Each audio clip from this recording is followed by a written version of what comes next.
Hi friends, my mother চ্যানেলের পক্ষ থেকে সবাইকে আরও বেশ স্বাগতম। আজকে যে বিষয়টা নিয়ে আলোচনা করব সে হচ্ছে আপনার জিজ্ঞাসা আমার উত্তর। প্রথমে প্রশ্ন হচ্ছে, দাদা অনেকদিন পরে আসলেন।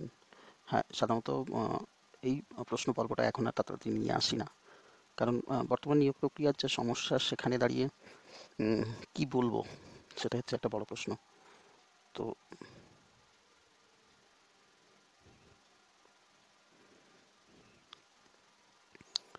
রিয়া মণ্ডল প্রশ্ন করেছেন যে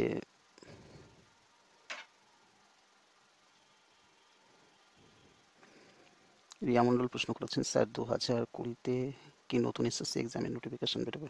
2020 কি 2019 বেরিয়ে যাবে, কারণ হাস্যকর কোনো কিছুই নয়। আপনি যেটা বলেছেন যে জানি হাস্যকরের কোনো ব্যাপার নেই, কারণ 2019-এই কিন্তু নতুন নোটিফিকেশন বের হবে। সুকান্ত রক্ষিত লিখেছেন যে সাঁওতালি মিডিয়াম স্কুল তাহলে অন্য ভাষা কী করে পড়াবে? স্কুল তাহলে ভাষা সাঁওতালি মিডিয়াম স্কুল তাহলে অন্য ভাষায় কী করে পড়াবে? দেখুন, সাঁওতালি মিডিয়াম কিন্তু আগে ছিল না, এবং এভাবে পশ্চিমবঙ্গে কোনোদিন এখনো রিক্রুটমেন্ট হয়নি, এটা প্রথম রিক্রুটমেন্ট হচ্ছে। ফলে এখানে বাঙালি মিডিয়াম যারা আছে, বাংলা মিডিয়ামের যারা আছেন, তারাও কিন্তু এখানে অ্যাপ্লাই করতে পারবেন। আর আমার যতটুকু অভিজ্ঞতা ততটুকু বলি যে এখনও পর্যন্ত সাঁওতালি মিডিয়াম বলে কোনো মিডিয়াম আমাদের পশ্চিমবঙ্গে চালু হয়নি, বা আগে ছিল না। যদি চালু হয়ে থাকে তবে এই নতুন চালু হচ্ছে। এমডি জুয়েল থ্যাঙ্কস জানিয়েছেন, ওয়েলকাম। ইন্দ্রজিৎ গাঙ্গুলি লিখেছেন, এবার থেকে কি এসএলএসটি টেট হবে মাধ্যমিক অ্যান্ড এইচএস লেভেল? দেখুন, এসএলএসটিটাকে টেট করার জন্য চিন্তাভাবনা করেছে এবং অনেক আগেই সেটা কিন্তু ঠিক হয়ে গেছে, কিন্তু মানে বিশেষ করে কেন্দ্র সরকার এই বিষয়টাকে মেনে নিয়েছেন, মানে ওনারা একটা প্রস্তাব দিয়েছেন, কিন্তু এখনও পর্যন্ত আমাদের রাজ্য সরকারের পক্ষ থেকে কোনো রকম রেসপন্স কিন্তু পাওয়া যায়নি। তো এখন সেটা দেখার, কারণ রাজ্য সরকার আমাদের এনারা তো প্রতি পদক্ষেপে একটু ব্যাগলা দিতে ব্যস্ত থাকেন, তো সেক্ষেত্রে একটু দেখার সামনে কি হয়। এই নিয়োগগুলো না হওয়া পর্যন্ত এখনও সেটা বলা যাচ্ছে না। অপূর্ব দাস বলছেন যে অর্গানাইজার টিচার নিয়োগ কি ভোটের আগে হবে? দেখুন, অর্গানাইজার টিচারের নিয়োগটা নিয়ে আমিও একটা দ্বন্দ্বে আছি। সেখানে হচ্ছে অর্গানাইজার টিচার আপনাদের তো অনেক আগেই বেরিয়ে গেছে, মানে কোর্ট নির্দেশ দিয়ে দিয়েছে, কিন্তু তারপরেও এখনও পর্যন্ত আপনাদের কোনো রিক্রুটমেন্ট হচ্ছে না। এবার এটা নিয়ে একটা বড় প্রশ্নচিহ্ন, যে এটা আদৌ কী হবে, এটা নিয়ে কিন্তু একটা বড় প্রশ্নচিহ্নের ভেতরে থেকে যাচ্ছে। কিন্তু ভোটের আগে হবে কিনা, যদি অনগোয়িং প্রসেস চালায় চলবে, অসুবিধা হবে না, কারণ যেহেতু আগে থেকে আপনাদের এটা ঘোষণা করা আছে। চন্দনা নায়ক লিখেছেন যে please highlight the para teacher appointment on work and physical education affair court order rules will be published for all para teacher in only of the petition. দেখুন, প্যারা টিচারদের অ্যাপয়েন্টমেন্ট লেটার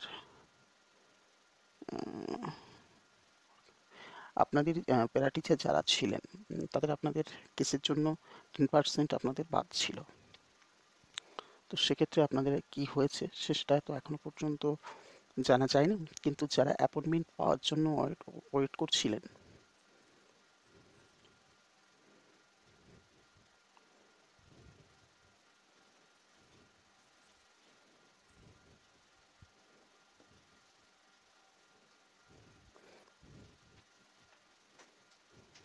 আচ্ছা, প্যারা টিচারদের আপনাদের যেটা ওয়ার্ক এডুকেশন এবং physical এডুকেশনের লাস্ট যেটা জানি সেটা হচ্ছে আগামী 26 তারিখ কিন্তু একটা হলফনামা জমা দিচ্ছে রাজ্য সরকার। হলফনামা জমা দেওয়ার পরে এপ্রিল মাসের 8 তারিখে আপনাদের একটা সলভ হওয়ার চিন্তা ভাবনা আছে, এটুকু শুনলাম আপনাদের এই বিষয়টা। এখন সেটা দেখার। সুদেব গুহ লিখেছেন যে স্যার, গ্র্যাজুয়েশনে 50% না থাকলে এমএ করার পর ফার্স্ট ক্লাস পেয়ে তারপর বিএড কমপ্লিট করেছি, এখন যদি আবার গ্র্যাজুয়েশন করে তাতে 50% পেতে পারে, বসে যাবে? অবশ্যই বসা যাবে, কোনো অসুবিধা নেই।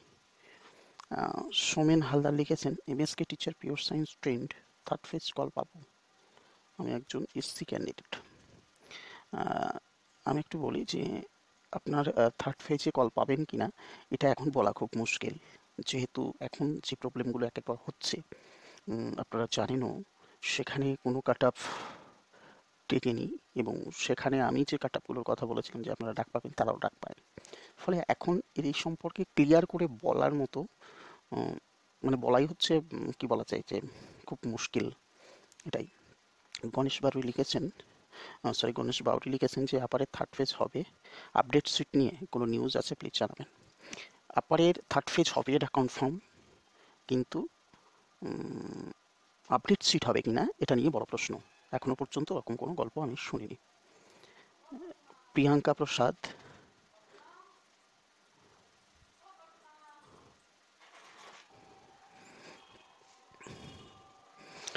প্রসাদ প্রশ্ন করেছেন যে স্যার মাধ্যমিক সাঁওতালি সাবজেক্ট কম্পালসারি লেখা আছে। শুনুন, এখানে সাঁওতালি সাবজেক্ট কম্পালসারি বলেছেন, কিন্তু যেহেতু মাধ্যমিক এই বিষয়টা নতুন, সেক্ষেত্রে যদি আপনি অ্যাপ্লাই করেন আশা করি অসুবিধা হবে না। এবং নোটিফিকেশানে কিন্তু ওখানে দেওয়া রয়েছে যে বাংলা মিডিয়াম যারা তারা অ্যাপ্লাই করতে পারবে। ফলে ওখানে যে কোনো একটা টিক চিহ্ন দিয়ে মাধ্যমিক, উচ্চ মাধ্যমিক অথবা গ্র্যাজুয়েশনে যে কোনো একটা টিক চিহ্ন দিয়ে আপনি পেরিয়ে যান ওখান থেকে। পূর্ণিমা মণ্ডল লিখছেন যে স্যার 9-10-এর নিউ নোটিফিকেশন কবে নাগাদ বেরোবে? 2019-এই বেরোবে। সেটা কিন্তু কি বলা যায় যে সেরকম প্রস্তুতি চলছেও তাদের ভেতরে, এবং এখন বেশি এখনও শুনছেন যে আবার কিন্তু প্রত্যেক বছর এসএসসি নিয়ে নেওয়ার একটা চিন্তা ভাবনা চালাচ্ছে কমিশন। সমীরণ মজুমদার লিখেছেন sir SSC SLST new notification যদি ভোটের পর হয় তাহলে ফোর্থ সেমরা কি অ্যাপ্লাই করতে পারবে? কারণ fourth semester result August September নাগাদ বেরোবে। ফোর্থ সেমিস্টারের রেজাল্ট যদি আগস্ট সেপ্টেম্বর নাগাদ বেরোয় তাহলে অসুবিধা নেই, কারণ আগস্ট সেপ্টেম্বর প্রায় পৌঁছে যাবে ওরকম নোটিফিকেশানটা বের করে অ্যাপ্লাই করতে। ইন্ডিয়ান ব্লগার প্রিয়াঙ্কা লিখেছেন যে ডব্লিউবিএসএসসি এর সিলেবাস কি একই থাকবে না চেঞ্জ হবে? সিলেবাস চেঞ্জ হবে। কৌশিক আহমেদ লিখেছেন স্কুলে এসআই রেজাল্ট কবে? স্কুলে এসআই রেজাল্ট ভোটের আগে আর সম্ভাবনা খুব কম। দেবশ্রী পাল লিখেছেন এইসব শুনতে আর ভালো লাগে না, স্বাভাবিক, আপনার মতো আমারও, এবং অনেকেরই শুনতে ভালো লাগে না, কারণ যেহেতু নিয়োগ প্রক্রিয়া নিয়ে যা হচ্ছে একের পর এক, এবং তার সঙ্গে সঙ্গে কি বলা যায় যে প্রত্যেকে আশাহত, যারা ইন্টারভিউ দেবেন তারাও আশাহত হয়ে বসে আছেন, আর যারা ডাক পাননি তারাও কিন্তু আশাহত হয়ে বসে আছেন। গোপাল ঘোষ লিখেছেন দাদা সাঁওতালি মিডিয়াম স্কুলে ফর্ম ফিল আপ করার টাইমে মিডিয়ামে ইনস্ট্রাকশনে দেখাচ্ছে শুধু সাঁওতালি টিক দিতে বলছে, মাধ্যমিক এইচএস গ্র্যাজুয়েশন সেখানে সবটাতে টিক দিলে ফিল আপ করবো, প্লিজ জানাবেন। আমার সাবজেক্ট ম্যাথ। একটা কথা বলি যে এখানে একটাতে আপনি যে কোনো একটাই টিক দেবেন, দিয়ে বেরিয়ে আসবেন, বেরিয়ে আপনি ফর্ম ফিল আপটা করে দিন, দিয়ে এক্সামটা দিন। সুমাংশু দাস লিখেছেন স্যার হেল্পলাইন ফোন করছি বাট রিসিভ করছে না। ওটা তো হয়, কিন্তু ওটা ফোন করতে হয় 10টা থেকে, বা সকাল 11:30টার পর থেকে একটু ফোন করার চেষ্টা করবেন, 11:30 থেকে 1টার ভেতরে। সুমাংশু দাস লিখেছেন সাঁওতালি ফিল আপ এর লাস্ট ডেট 26শে মার্চ। তবে তাই মনিরুল হক লিখেছেন হেলথ ডিপার্টমেন্টের ফ্যাসিলিটি ম্যানেজারের গ্রেড 3 জন্য একটা ভিডিও বানান দাদা। সে সম্পর্কে গ্রেড 3 সম্পর্কে আমি খেয়াল করিনি। ও নাকি ইন্টারভিউ কীভাবে দেবে সেটাই, তো সেটা ভিডিও করে লাভ নেই, কারণ হেলথে কী ধরনের প্রশ্ন ধরে এটা তো আমার একদম আইডিয়ার বাইরে। কিন্তু এমনি কেমন কেমন প্রশ্ন ধরতে পারে সে সম্পর্কে, বা কীভাবে প্রশ্ন ধরে, বা কীভাবে ঢুকবেন পরীক্ষার সময় এবং ইন্টারভিউ দেওয়ার সময় কীভাবে ঢুকবেন, সেগুলো কম বেশি তো আমি বলেই দিয়েছি, সেগুলো একটু দেখবেন। দাদা প্রাইমারি টেট কবে হবে? প্রাইমারি টেট আর পুজোর ভোটের আগে আর সম্ভাবনা নেই। পঙ্কজ সরকার লিখেছেন দাদা আপার প্রাইমারি নিউ নোটিফিকেশন কবে দেবে? সেটা ভোটের পর ছাড়া আর কোনো কথা হবে না। আর পঙ্কজ সরকার আবার বলেছেন যে Bengali honours DElEd upper primary TET apply করতে পারবো কি? পাস হিস্ট্রি ছিল, কি করব প্লিজ জানাবেন স্যার। বেঙ্গলি অনার্স ডিএলএড হ্যাঁ পারবেন, অসুবিধা হবে না, 50% আছে মানে পারবেন। পঙ্কজ সরকার লিখেছেন দাদা আমি বিএড বেঙ্গলি 50% আছে, ডিএলএড 2016 এবং মার্কশিট পাইনি, ফাইনাল মার্কশিট পাইনি, পাস কোর্সে হিস্ট্রি ছিল, অনার্সে 55%, অনার্স প্লাস পাস মিলে 52%। তাই করতে পারবো কি? অবশ্যই পারবেন, টেনশন করতে হবে না। সাবিনা কিসকু লিখেছেন যে দাদা ফোর্থ ফেজ কি হবে? না, ফোর্থ ফেজের কথাটা এই মুহূর্তে কিছু বলবো না, তবে থার্ড ফেজ অবশ্যই হবে আবার প্রাইমারিতে। ও, আপনি নবম দশমের ফোর্থ ফেজের কথা বলছেন? নবম দশমের ফোর্থ ফেজের কথা একদম কি বলা যায়, নাই বলে দেবো আর কি, কারণ ওটা নিয়ে এক্ষুনি ভাববেন না আর। অরুণ পাল লিখেছেন দাদা SSC clerk group D deputation কি খবর হলো, একটু ভিডিও দিলে ভালো হয়। ডেপুটেশন সম্পর্কে আমি একটু জানতে চেয়েছিলাম, কিন্তু এখনো পর্যন্ত জানতে পারিনি, চেষ্টা করবো। এমনি Jewel first viewer, thank you আপনাকে। সুব্রত রয় লিখেছেন যে স্যার আফারের থার্ড ফেজ কি বেরোবে? অবশ্যই ভোটের আগে কি সম্ভব? ভোটের আগে সম্ভব না হলে, ভোটের আগে থার্ড ফেজ কোনো মতেই সম্ভব না, সেটা ভোটের পরে গিয়েই হবে। স্যার আপার প্রাইমারি সিলেবাসটা দিলে খুব ভালো হয়, সিলেবাসটা নতুন সিলেবাস এখনও বের হয়নি। সুলগ্না প্রধান লিখেছেন যে ইন্টারভিউ কবে হবে বলুন। ইন্টারভিউ নিতে কিন্তু কমিশন এখনও বারণ করেনি, কমিশন বলেছে যে আপনি ইন্টারভিউ নিতে পারেন। এবার সরি, কমিশন বলতে নির্বাচন কমিশন। কিন্তু এখন দেখার যে এসএসসির আমাদের যে কমিশন তারা কি করছে, আমাদের চেয়ারম্যান কি করছেন তার উপরে নির্ভর। অলকা দাস বলেছেন, একদম ঠিক বলেছেন দাদা, থ্যাংক ইউ আপনাকে। জাকির হোসেন লিখেছেন, আমি দক্ষিণ দিনাজপুর থেকে আছি, আন্দোলনে যাওয়ার জন্য তৈরি। অবশ্যই এরকম সবাই মিলে একত্রিত হয়ে আন্দোলনে আসুন, আর নিশ্চয়ই আপনারা ফল পাবেন। দেখুন, আন্দোলন ছাড়া কিছু হবে না এই মুহূর্তে। দেবশ্রী পাল ইন্টারভিউয়ের কথা ভুলে যান। ইন্টারভিউয়ের কথা তো ভুলে যান বলতে কোন অর্থে বুঝিয়েছেন আমি বলতে পারলাম না। যাই হোক, সুদীপ্তা চৌধুরী লিখেছেন যে 12 phase F pure science total কতজনকে ডেকেছে স্যার প্লিজ জানাবে। ওটা খুব বলা মুশকিল, আমি বলতে পারবো না। আর যারা মোটামুটি বাইরেতে আছেন তারাও বলতে পারবে না, কারণ এগুলোর এর ভেতর অনেক রকম গল্প আছে যেটা আমি এখন বলতে পারি না আর বলবো না। সুব্রত রায় লিখেছেন, যারা ফার্স্ট এবং সেকেন্ড ফেজে ডাক পেয়েছে তারা ইন্টারভিউয়ের জন্য খুব বিজি হয়ে কাজ পড়েছে। আর যাদের হয়নি তারা তাদের কথা একটু ভাবুন, যেন থার্ড পেজ হয়। অবশ্যই থার্ড পেজ হবে, অবশ্যই। আমির হাসান লিখেছেন, আমিও তৈরি যাওয়ার জন্য, থ্যাংক ইউ। আন্দোলনে আসুন সবাই মিলে। নন্দ বসু লিখেছেন, থ্যাংক ইউ স্যার, আপনাকেও ধন্যবাদ। স্বপন মণ্ডল লিখেছেন, নেট বেঙ্গলি নিউজ সিলেবাসের কিছু রেফারেন্স বুকের নাম জানালে ভালো হয়। দেখুন, নিউজ সিলেবাস সম্পর্কে রেফারেন্স বই ঠিক বলবো, এবং আমার যে নিউজ সিলেবাসের যে কী কী বই আছে সেটা আমি গতকাল সব ঠিক করেছি, এক জায়গায় করার চেষ্টা করেছি বিষয়গুলো, কিন্তু এখনও বইগুলো আরও একটু দেখতে হবে, দেখে তারপরে গিয়ে রেফারেন্স বই বের করতে হবে। তবে বলি যে অরিজিনাল বইগুলো পড়ুন, অর্থাৎ কী বলা যায়, মূল টেক্সট বইটাই মেন। স্বপন মণ্ডল লিখেছেন, নেট বেঙ্গলি সিলেবাসের কিছু রেফারেন্স। ও, আপনার প্রশ্নের উত্তর আমি দিয়েছি। আব্দুল সেলিম লিখেছেন যে নতুন নিয়ম বলতে কি নতুন নিয়ম সেটা একটু বলুন। আর নতুন নিয়ম, দেখুন, সে নতুন নিয়ম কিন্তু আনছে, কিন্তু এখনও সেটা তৈরি করেনি। আমি আনছে বলেছি, এটা বুঝুন আপনারা। আর নিউ নোটিফিকেশান কবে দিতে পারে? 2019-এ কি নিউ নোটিফিকেশান দেবে? অবশ্যই নিউ নোটিফিকেশান দেবে। যদি দেয় তবে আনুমানিক কোন মাসে দিতে পারে একটু ডিটেলস বলুন। দেখুন, একের পর এক আমি বলে এসেছিলাম যে ডিসেম্বরে নিউ নোটিফিকেশান দেবে, কিন্তু দেয়নি। এবং লাস্ট অবধি আমি যতটুকু জেনেছি যে আপনাদের আপার প্রাইমারির সেকেন্ড ফেজ ভেরিফিকেশানের মানে সোমবারের আগে, ওই মানে লাস্ট দিন ভেরিফিকেশানের আগে অবধি যতটুকু আমি জানি, সেটা কিন্তু নিউ নোটিফিকেশান, এই নিয়োগগুলো না হলে কিন্তু নিউ নোটিফিকেশান হবে না, অর্থাৎ এই নিয়োগগুলো কমপ্লিট করার পরে হবে। নীলাঞ্জন বৈশাখী লিখেছেন যে দাদা, যারা বিএড চলছে তারা অ্যাপ্লাই করতে পারবো। দেখুন, বিএড কমপ্লিট না করলে হবে না। আকবর হোসেন লিখেছেন, হোয়াট ইজ নিউ রুলস সেটা এখনও পর্যন্ত বলেনি।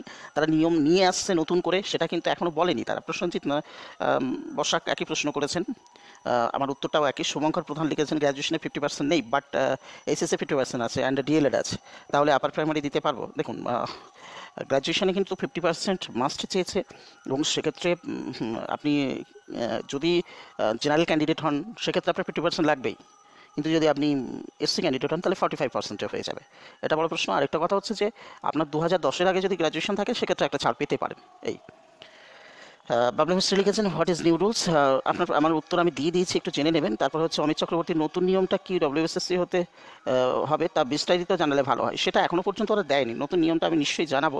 সুভাষিস ভট্টাচার্য লিখেছেন, জীবনে হবে না, এই চোরের গভর্নমেন্ট থাকলে হবে না, ছেলে মেয়ে জব পাবে না। দীপেন্দু সাঁতরা লিখেছেন, নতুন নিয়মগুলি কী কী? নতুন নিয়মগুলি এখনও পর্যন্ত ডিক্লিয়ার করেনি, ডিক্লিয়ার করলে অবশ্যই জানানো হবে। শুভজিৎ কামার লিখেছেন যে ভ্যাকান্সি প্রবলেমে কী করতে হবে। ভ্যাকান্সি প্রবলেমে কোন বিষয়টা? যদি 11-12-এর কথা বলেন, বা কি বলে যে আপার প্রাইমারির ভ্যাকান্সি প্রবলেমের কথা বলেন, আপার প্রাইমারির ভ্যাকান্সি প্রবলেম তো নেই। ভ্যাকান্সি প্রবলেম যদি সলভ করতে হয় তাহলে আন্দোলনে নামতে হবে। মমিতা শাহ লিখেছেন, স্যার, সেকেন্ড কাউন্সিলিংয়ে যাদের ভ্যাকান্সি প্রবলেম হচ্ছে ও তাদের সমাধান কি ভোটের আগে হবে? ও সেকেন্ড কাউন্সিলিংয়ে ভ্যাকান্সি প্রবলেম, তো সেক্ষেত্রে আপনাদের তো ওটা অনগোয়িং অনগোয়িং প্রসেস আর কি। তো অনগোয়িং প্রসেসে চলবে, অসুবিধা কিছু হবে না, কারণ চলার কথাও, কারণ আপনাদের উপরে কিন্তু কোনো স্টে কমিশন দেয়নি। পঙ্কজ ঘোষ, ভালো লাগলো, থ্যাংক ইউ। মমিতা রহমান লিখেছেন যে নতুন নিয়মটা কি? নতুন নিয়মটা আমি বলি যে নতুন নিয়মটা কিন্তু এখনও কমিশন ঘোষণা করেনি, এবং ঘোষণা করলে নিশ্চয়ই জানানো হবে।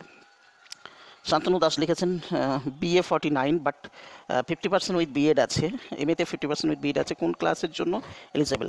এবার আপনি নিশ্চয়ই, যদি আপনি জেনারেল ক্যান্ডিডেট হয়ে থাকেন সেক্ষেত্রে আপনি 11-12-এর জন্য এলিজেবল, এবং যদি আপনার পাস এবং অনার্স মিলে 50% থাকে গ্র্যাজুয়েশনের, সেক্ষেত্রে আপনি আপার প্রাইমারির জন্য এলিজেবল। এই কিন্তু নবম দশমের ক্ষেত্রে যেটা নতুন নিয়ম তৈরি করেছে সেখানে যদি এমএ বা গ্র্যাজুয়েশনে যদি 50% থাকে, যে কোনো একটাই থাকলে অ্যাপ্লাই করা যায়, সেক্ষেত্রে আপনি কিন্তু আবার নবম দশমে মানে এলিজিবল হতে পারেন। তারপরে ধনঞ্জয় বিশ্বাস লিখেছেন নতুন নিয়ম মানে 12 লাখের পরিবর্তে 15 লাখ লাগবে, এই তো? সেরকম কোনো গল্প কি বলবো সেটা আমার জানাও নেই আর কি। তারপরে হচ্ছে তরুণ বর্মন লিখেছেন নতুন নিয়ম হবে, যারা বিএড ডিএড তারা বাদ দিয়ে সবাই এসএসসিতে বসতে পারবে। আচ্ছা, তাই হোক। নবনীতা রয় লিখেছেন এসব বাক্স ফিলা ও ভোট বাক্স ফিল আপ করার চেষ্টা। আহ, তারপরে হচ্ছে প্রিয়তোষ লাহা লিখেছেন যে আসলে জিনিসটাই তো বললেন না, শুধু বলছেন নতুন নিয়ম। তো সেই নতুন নিয়মটা তো এখনো পর্যন্ত তারা করেনি, তারা বলেছে যে আমরা চেঞ্জ করার চেষ্টায় আছি। প্রণতি বিশ্বাস বাছা লিখেছেন থ্যাংক ইউ আপনাকে। কি অবস্থা! একটা খুব সুন্দর একটা কমেন্টস লিখেছে, এদের কি বলবো যে কি বলবো,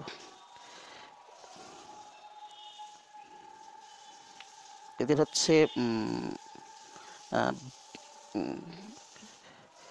বাবা মা এতদিন ধরে ধরুন পড়াশুনো শিখিয়েছে, সেখানে এরা এতটাই নোংরা এবং বাবা মার এতদিনের কষ্টটাকে যেভাবে নষ্ট করে এরা, সেটা খুব খারাপ লাগে যে এরা এত বাজে। মধু মণ্ডল বলে যে বাবা মার বদনাম করে আর কি, যে এই শিক্ষা নিশ্চয়ই বাবা মা দেয়নি, এই শিক্ষাটা সে দীর্ঘদিন ধরে পড়াশোনা শিখে তারপরে নিয়েছে। কিন্তু সত্যিকারের কথা বলতে এরা যে মানে বিশেষ করে আমাদের বাঙালিদের ভেতরে একটা জিনিস দেখেছি, যেটা কিছু পারুক আর না পারুক একটা বাজে খিস্তি বা একটা বাজে কমেন্ট করতে পারে, এটা এদের কাছে একদম ছেলে খেলার মতো কোনো ব্যাপার নয়। যাই হোক, থ্যাংক ইউ মধু মণ্ডল। তারপরে হচ্ছে সুজিত কুমার সাহা লিখেছেন নতুন নিয়ম কোথায়, যত সব ফালতু নিউজ, ক্লিয়ার কিছুই নেই। কিন্তু সুজিত কুমার সাহা, আপনি এরকম নিউজ তো অনেক জায়গায় আছে, অনেকেই দিচ্ছেও, তা আপনি শুনবেন তো কোথায় ক্লিয়ার দিচ্ছে। আর ওখানে বিষয়টা বোঝারও আছে যে আনছে, নট আনেনি। বিকাশ দাগড়া লিখেছেন ভোটের আগে ঢপ ছাড়তে শুরু করেছে কেন, 2011-তে আগে কি প্রায় প্রতি ইয়ার এসএসসি এক্সাম রিক্রুটমেন্ট হতো না? অবশ্যই। বিকাশ দাগড়া লিখেছেন নিউ রুলস বলতে কি, আর বেশি কি করে রিক্রুটমেন্ট করাপশন করা যায়, তার জন্য রুলস। এ নন্দী লিখেছেন নতুন নিয়মটা কি, খুব মুশকিলে পড়া গেল। প্রশ্নের উত্তর দিয়ে দিয়েছি। সুমাংশু দাস একাডেমিক ডিটেলস মার্কস কমান, বুঝলাম না। লাবণ্য বিশ্বাস নিউ এক্সাম প্যাটার্ন হবে, অবশ্যই নিউ এক্সাম প্যাটার্ন হবে। সুব্রত কর লিখেছেন দাদা ভোকেশনাল করলে কি বিএসসি নার্সিং করা যাবে না? আমার তো মনে হয় না। সুদীপ্ত সরকার লিখেছেন কি নতুন নিয়ম, কি নতুন নিয়ম সেটা আপাতত বলে রাখি যে নতুন নিয়ম কিন্তু এখনো পর্যন্ত তারা লঞ্চ করেনি, মানে নতুন নিয়মটা এখনো পর্যন্ত তৈরি করেনি, আনছে এইটুকুই বলেছে। তারপরে দাদা নিউ রুলসটা কি মানে এসএলএসটিতে টেট দিতে হবে? অবশ্যই টেট হবে, কিন্তু নিউ রুলসটা এখনো ওরা বলেনি। অভিনব সাহা দাদা প্লিজ বলো। বলেছি, আশা করি। আদৌ নিউ নোটিফিকেশন বেরোবার চান্স আছে ভোটের জন্য কি কথা বলছে? না, নিউ নোটিফিকেশন অবশ্যই বেরোবে। সুব্রত দাস লিখেছে যত নিয়ম করুক গভর্নমেন্ট টাকা পেলে পুরনো নিয়ম চালু করে দেবে। আচ্ছা, একথা মণ্ডল লিখেছেন টাকা ছাড়া আর গল্প নেই, এই তো এত কথা আর কি আছে। আচ্ছা, সময় লিখেছেন আরে আপনি নতুন নিয়মটা কি সেটা তো বলুন, তাহলে কি আর বললেন? আপনার উত্তর হয়তো দিয়ে দিয়েছি আমি। ফিরোজ বক্স লিখেছেন দাদা please say something to grow, আর কি বলবো, গ্রুপ ডি এবং সি আপনাদের ভোটের আগে আর সম্ভাবনা নেই 50 যদি বেরোয়। দীননাথ দাস লিখেছেন ওবিসি ক্যান্ডিডেট উইথ বিলো 50% মার্কসে গ্র্যাজুয়েশন জেনারেল ক্যাটাগরি এর পোস্ট একই ডাক পাবে? ডাক পাবে কি পাবে না এই মুহূর্তে বলা খুব মুশকিল, বিশেষ করে যদি আপার প্রাইমারির কথা আপনি বলেন, খুব সমস্যা আছে।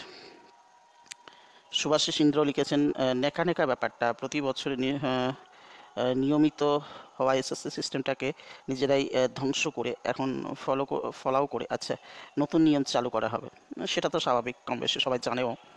স্বপন গোপ লিখেছেন যে স্যার 2019-এর এক্সপো 100 নাম্বার এর হবে।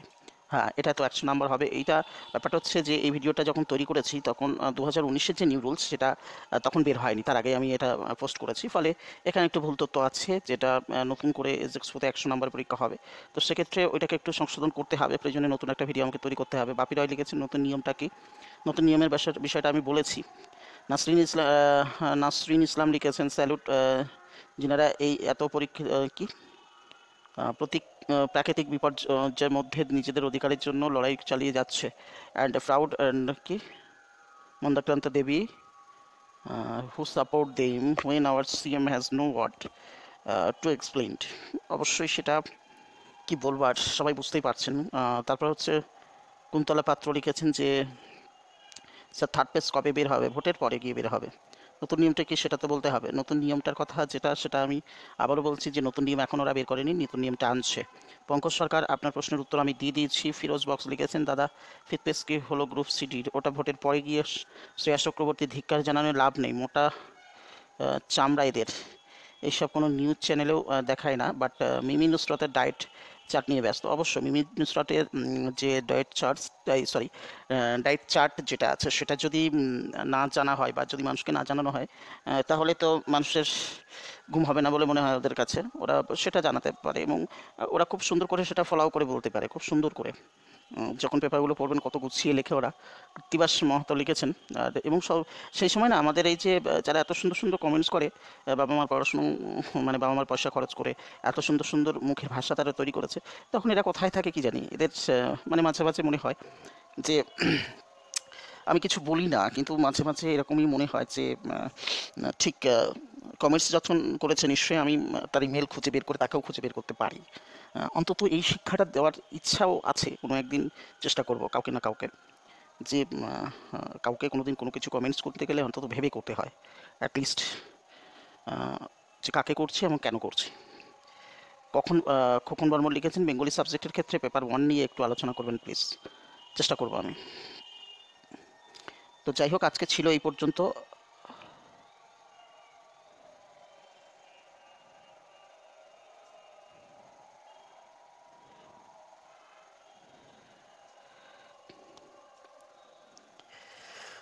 আবার নতুন কোনো ভিডিও নিয়ে নতুন কোনো কথা নিয়ে নিশ্চয়ই দেখা হবে। ততক্ষণে সবাই সুস্থ থাকুন, ভালো থাকুন। Best of luck, all the best.